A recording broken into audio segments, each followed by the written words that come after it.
Guys, next we are gonna check out our valves here on the TTR 90. I did already loosen these up, but I just used an adjustable, crack these loose. So obviously this is your intake up on top. Set that aside. Then your exhaust is gonna be down on the bottom, obviously.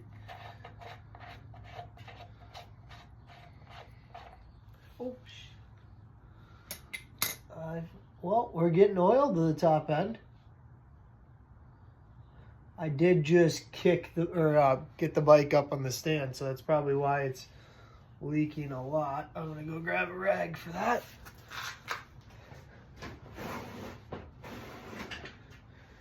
At least we're getting oil to the top end. I'll take that. That's a good thing.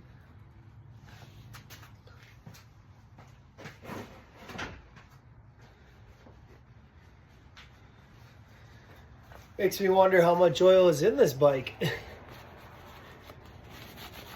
All right, next, while we wait for the oil to drain, we're gonna pop off these covers. And granted, I already had them loose. Normally they can be a lot harder than that.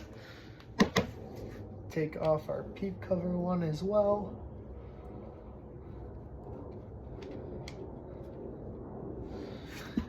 Okay, then we're gonna find the right size socket in here to turn over the motor.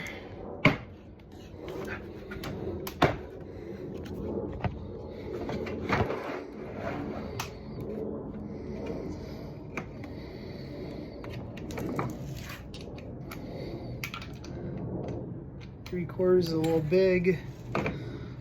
Might be a Magic's. Oh, that was bigger last time. 16 mil? Nope. 17? 17's the one.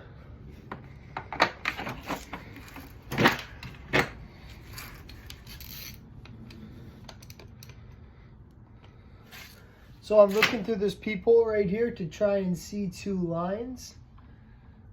Okay, I see one line. All right, so right there I got the piston to the top dead center. You can see two different lines with the line across. That now means that our piston is at top dead center. So for our intake, we want to see between 5 and 9, or 5 and 9, 0.05 and 0.09 millimeters.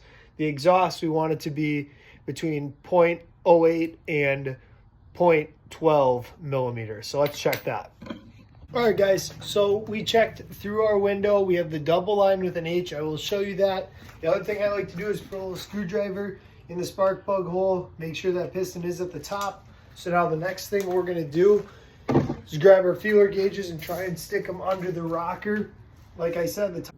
All right, guys, so here's the best way I've found to explain this. You're gonna put an 8 millimeter nut right here, loosen that up. Trying to get it to focus. So once you have that nut loosened, you're gonna take a pliers and twist this till it is, you can just hear the scraping of the size. And then from there, put your pliers back on the nipple and tighten the wrench down. So I have this on 0.08 millimeters, so right in between that 0.05 and 0.09. So now I can hold the pliers on there and tighten up the nut, and our intake will be set. All right, guys, that took way longer than it should have, but we got everything adjusted here. So we got it all tightened up. Again, our intake should be between 5 and 9 millimeters, and our 8 is snug. I don't know if you can hear that grinding or not. And on our exhaust side, 8 slides in good because that's our bottom, and then 13 millimeters, which we would not want to fit, does not fit. So we got that all tightened up and good. We're gonna go ahead and throw back on our caps because our valves are now adjusted. Okay, so we're ready to do an oil change here. Our oil drain bolt is gonna be right down here under the kickstart. It's a 12 mil. Definitely recommend a long extension for it. Let's see if we can do this without getting oil everywhere.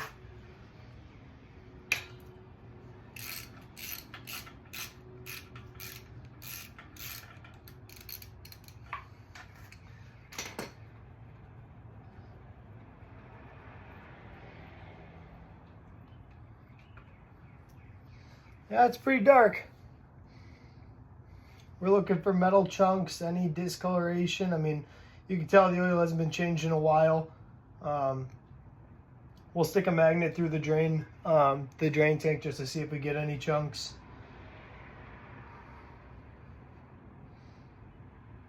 But yeah, we're gonna let this drain for a little bit and we'll catch up with you when we check out the oil.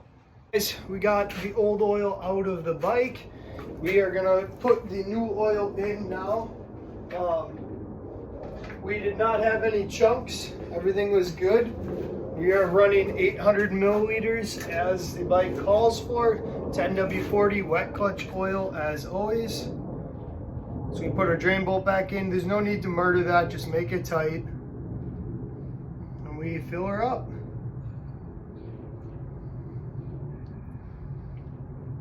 Alright guys, we have had some struggles since we filled the bike up with oil. I couldn't get the pilot jet unclogged for the life of me. We tried letting it sit in the ultrasonic cleaner. We tried hitting it with our carb cleaner. We then tried using like a toothbrush or a wire brush spoke, didn't work. Eventually what I got it to work with was heating it up and getting some wire, stripping it down, using this piece. So I heated up from both sides of the pilot jet and then you put this through it and twisted it and then spraying carb cleaner through it, eventually got it clear. Just wanted to kind of explain how I did that. I then went to dump the old gas out. It looked horrible. I then realized my petcock did not work. Nothing was, I'd pour water in the gas tank and nothing would come out. So I've had the petcock clog or sitting here in carb cleaner, and I'm going to show you guys kind of what I did. All right, guys, so as you can tell, this is in very rough shape. As I said, it's going to get replaced. We're just trying to see if we can get the bike started now without leaking. So all of these passageways were completely clogged. I used a little pick and scraped it out. Actually, this little pick right there and scraped it out. I've had it sitting in this little pack-out container and carb cleaner, and look at all the stuff that came out afterwards. So just trying to get this all cleaned up, and then we'll get this put back together, get the tank back on, and we should be ready for our first start attempt. We made a new attempt at this funnel situation. We really don't need much gas in there at all. So we're going to try this again.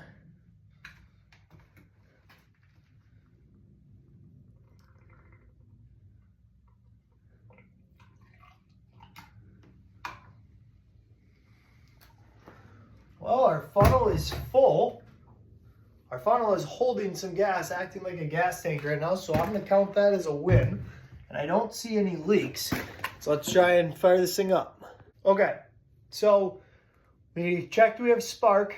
We have about 70 pounds of compression, which is low, but we're still trying it. We're not running an air filter. We refilled our oil. We're gonna choke the bike. We have our fuel air screw set to what it said. We have our key on. Let's give her a kick.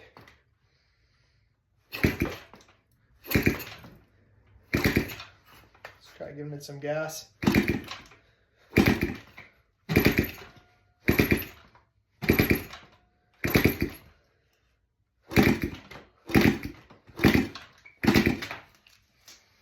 try to choke off.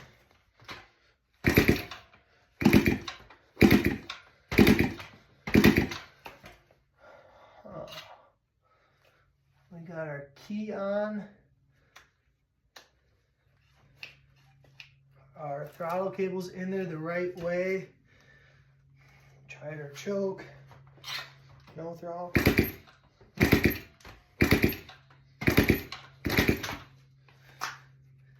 choke off again.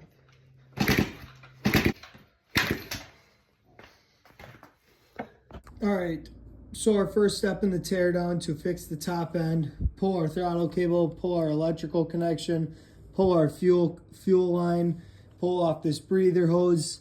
Then we get these 5mm bolts or 5mm Allens on the intake. I got them loose, so I'm gonna pop that off. All right guys, so on my disassembly process, I realized I did something completely wrong. We have our timing mark there, as you can see. See the line on our cam chain on the right side? That is supposed to be lined up with that arrow in the case. So we have this completely wrong. I am gonna we're 180 out essentially right now. I'm gonna spin it again 180 degrees and see if the mark in here lines up with the mark on the case, and then I'm gonna check our valves. This could have been a timing issue the whole time and nothing to do with compression. All right, so we spun the motor over. We were in line with our timing there, and our line lines up with the line in the case. I'm gonna check the valves now and see if our intake is between 5 and 9, 0.05 and 0.09 millimeters, and our exhaust is between 0.08 and 0.12. All right, guys, so our valves were very much so out of spec. This one was like 50 thousandths or 50 millimeters, and it's supposed to be 8 to 12. So we got these both set right. Our timing in theory should be perfect now. We're gonna put it all back together and see if it'll fire up and see if it was my mistake. And then again, if it doesn't work, we're gonna try the top end rebuild.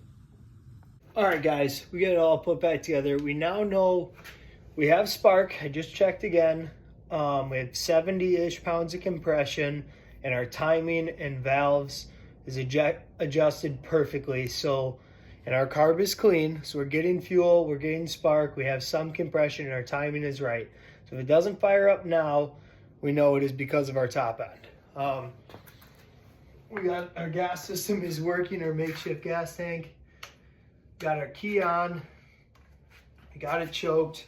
We're gonna pray that this thing fires up.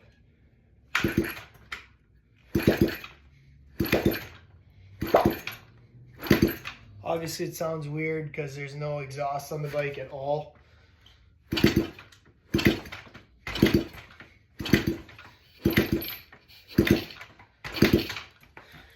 Gonna give her just a little spray of the go-go juice and see if that helps her. It's in the back of the carb there. Come on, old girl.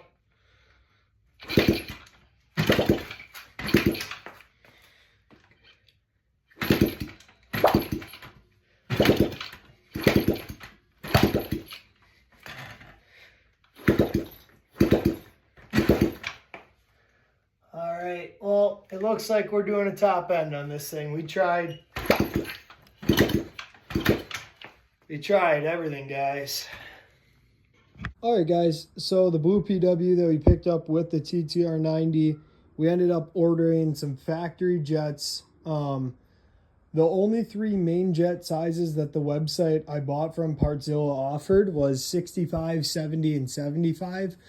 It runs pretty good with the 65, so that's what we have in there. And then the stock Pilot, it was not a stock Pilot in there, so I'm glad I bought that. The throttle sticks a bit, but it starts first kick and runs pretty good.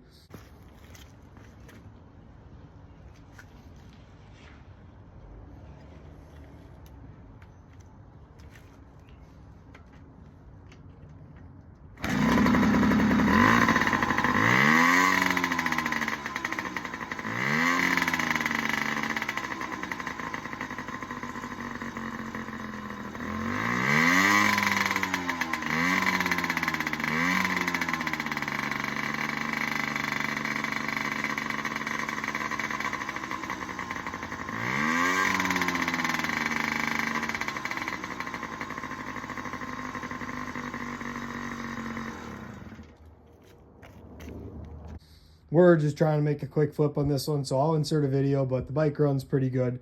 We are now on the TTR 90. I have just pulled the head, a bunch of carbon buildup on the valves and on the head, so we're gonna have to use a little rotary tool and clean that up. And that is what our piston looks like. So all that sludge that you see at the bottom, wow, like that's literally sand and dirt, probably because there was no air filter on the bike. So yeah, it definitely makes sense why this was low compression. We're gonna pull the cylinder off, make sure the cylinder is good, and if the cylinder is still in spec, we're gonna go ahead and order a new piston and ring and gaskets. And I guess we'll just kind of have to wait till then, but I want to make sure the cylinder's good before I go ahead and buy that, because the cheapest kit is a Wiseco kit, and it's like $175 for just the piston and the rings. So I don't want to dump $200 into it if the cylinder's no good. Let's check out the cylinder. All right, so our head gasket actually looks to be in decent shape. We gotta see, I might have some bolts still to take out. I don't think there is any. Actually, I'm just...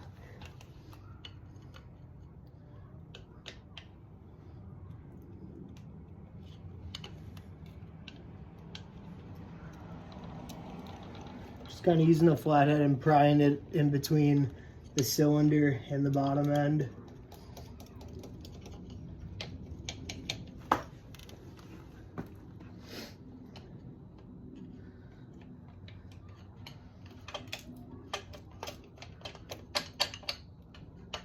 Wow, is there a lot of dirt and grime on this top end? It definitely needs a good cleaning. I can tell you that much for free. Oh, wow. That piston is just disgusting. Oh my. So our cylinder actually looks pretty decent. I'm gonna clean this up and then I'll show you a better look at the piston and the cylinder here in one sec. I'd show you, I'm gonna try and get those circlips off the side of the piston bearing, or whatever you want to call it. And that is why you always do this where the bottom end isn't in touch. So we got that one out. We're gonna get the other one out now.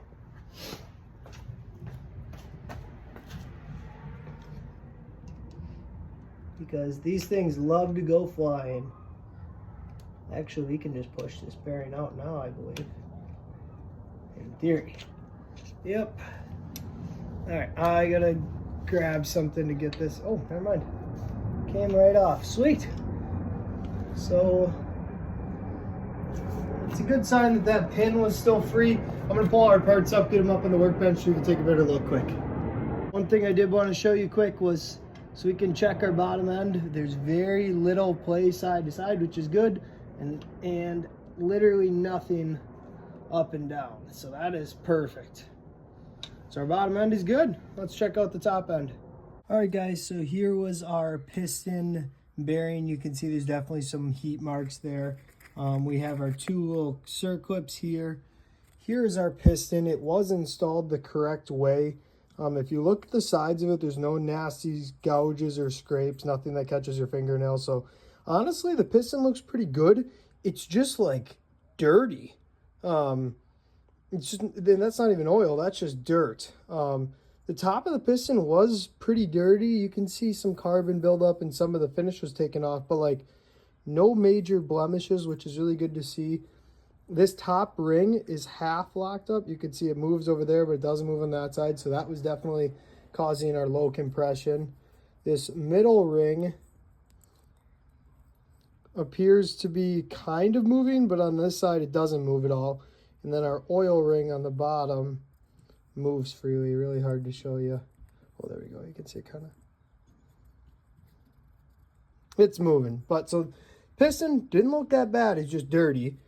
The cylinder, there's no gouges anywhere. However, the top of the piston is definitely a little rusty, as you can tell. It does slightly catch your fingernail. The bottom of the piston definitely looks better. We'll be able to clean that up a little bit more, but we're going to measure it and just make sure that it's in spec on size-wise, and I think we're just going to run it. We'll probably try and clean this up with a little rotary tool on a really high grit grain so we don't take away much of the finish, because obviously we still want the piston to fit tightly, but we're going to send it.